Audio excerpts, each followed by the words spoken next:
La team Parents Solo.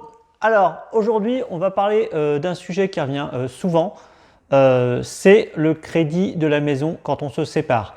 On a le témoignage de Florence qui nous dit je suis en train de divorcer mais je ne sais pas trop comment faire avec le crédit de la maison. Effectivement c'est quelque chose qui est courant et on ne sait pas trop comment aborder ce point là. Donc plusieurs cas possibles. Dans le premier cas, on va prendre le cas d'un divorce par consentement mutuel. Vous avez deux possibilités. La première qui consiste simplement, j'allais dire, à ne rien faire, entre guillemets, c'est-à-dire vous faites comme si vous continuez de rembourser ensemble, vous pouvez avoir votre petit arrangement entre vous, et puis voilà. Ça peut fonctionner quand il y a vraiment une bonne entente et que tout va bien, entre guillemets. La deuxième option possible, c'est de créer une clé de répartition et d'inscrire cette clé de répartition dans la convention de divorce. Là, l'idée, c'est d'avoir quelque chose d'un petit peu plus formalisé, de dire, je ne sais pas, toi tu payes 70, moi je paye 30. Donc comme ça, c'est formalisé, c'est écrit, on ne peut pas revenir dessus. Donc ça peut être une protection supplémentaire. Ça, c'était le cas donc du divorce par consentement. Dans le cas d'un divorce devant un juge, donc le juge il va pouvoir prendre plusieurs types de décisions. Il peut prendre par exemple la décision de faire un partage entre les époux. Donc cette fois-ci, c'est le juge qui fixera la règle. Tout à l'heure c'était 70-30, là ce sera au juge d'en décider en fonction de tous les critères. On ne va pas rentrer ici dans le détail parce qu'effectivement ça va être le juge qui sera décideur. Il peut aussi décider qu'un seul des deux époux devra rembourser le crédit. Alors ici il y a une petite subtilité. Dans ce cas-là, le juge il va devoir préciser si il s'agit d'un remboursement à charge de compte ou non. Qu'est-ce que ça veut dire? Ça veut dire que si c'est un remboursement à charge de compte, c'est comme si vous aviez simplement en fait un crédit par rapport à votre conjoint. C'est-à-dire que pendant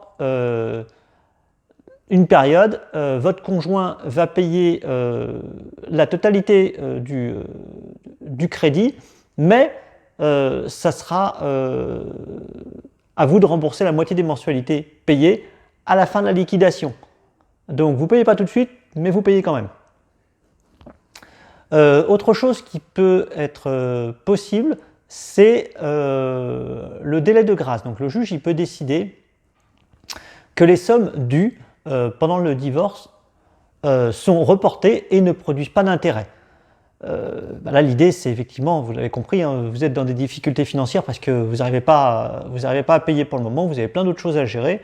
Donc on met en pause et on se laisse un maximum de 2 ans, ça ne peut pas dépasser 2 ans, pour décaler le crédit.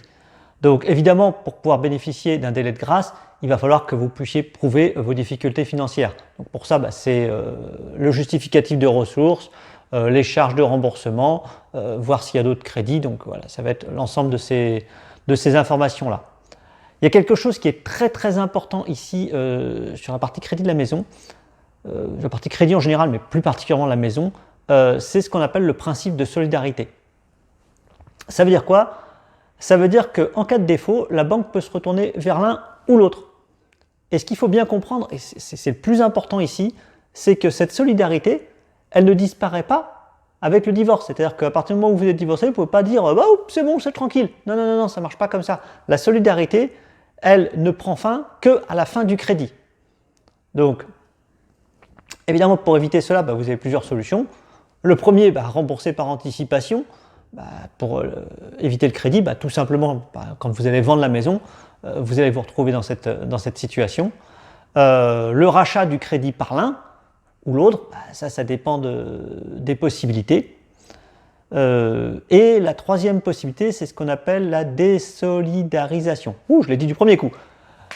Donc là, on va aller voir la banque et on va lui dire que on se désolidarise, l'un des deux se désolidarise. Donc l'autre garde la totalité du coût. Il y a de fortes chances que si vous l'annoncez comme ça, la banque elle dise non. Donc pour que ça fonctionne, il faut évidemment que les deux soient d'accord, mais il va aussi falloir apporter des nouvelles garanties, des hypothèques, enfin voilà, quelque chose pour que la banque soit sûre d'être remboursée. De toute façon, la banque, il n'y a que ça qui l'intéresse. Hein. Donc voilà, ça c'était, on va dire, sur la partie judiciaire. Je vous parlais de la banque, justement. Ça, c'est quelque chose à faire. Allez vérifier le contrat de prêt que vous avez. Très souvent, il y a des clauses spécifiques, notamment dans les cas de divorce, qui peuvent permettre de suspendre le prêt. En général, ça se fait sans frais de dossier. Donc, ça peut être une option intéressante. Alors, attention, on a bien parlé de suspendre le prêt. Ça ne veut pas dire que vous ne payez pas, c'est-à-dire que vous payez plus tard. Là aussi, il va falloir poser la question à votre banquier et faire un échéancier entre cette solution de suspendre et la solution de baisser en fait vos mensualités. C'est-à-dire que vous continuez de payer, mais vous payez moins le temps qu'eux. Ça dure plus longtemps. Mais bon, c'est peut-être une solution qui peut être plus intéressante sur les intérêts finaux. Donc voilà, c'est les deux options. La dernière option, c'est la possibilité de faire un dossier de désendettement. Donc là, évidemment, c'est encore une autre procédure. Là, c'est que va falloir apporter effectivement la preuve que vous êtes surendetté et que vous ne pourrez pas rembourser ce crédit. C'est une procédure qui risque d'être très longue parce que, vous l'avez bien compris, hein, la banque, de toute façon, quoi qu'il arrive, elle va récupérer son argent. Donc voilà les différentes possibilités que vous avez. N'hésitez pas à vous abonner à la chaîne. Si ça vous a apporté des réponses, n'hésitez pas, le doigt de Schtroumpf. Et puis si vous avez des questions, mettez-les en commentaire. Comme toujours, j'essaye de répondre à tout le monde et essayer d'apporter un maximum d'aide. Voilà, je vous dis à bientôt pour une prochaine vidéo dans la Team Parents Solo. Salut, salut!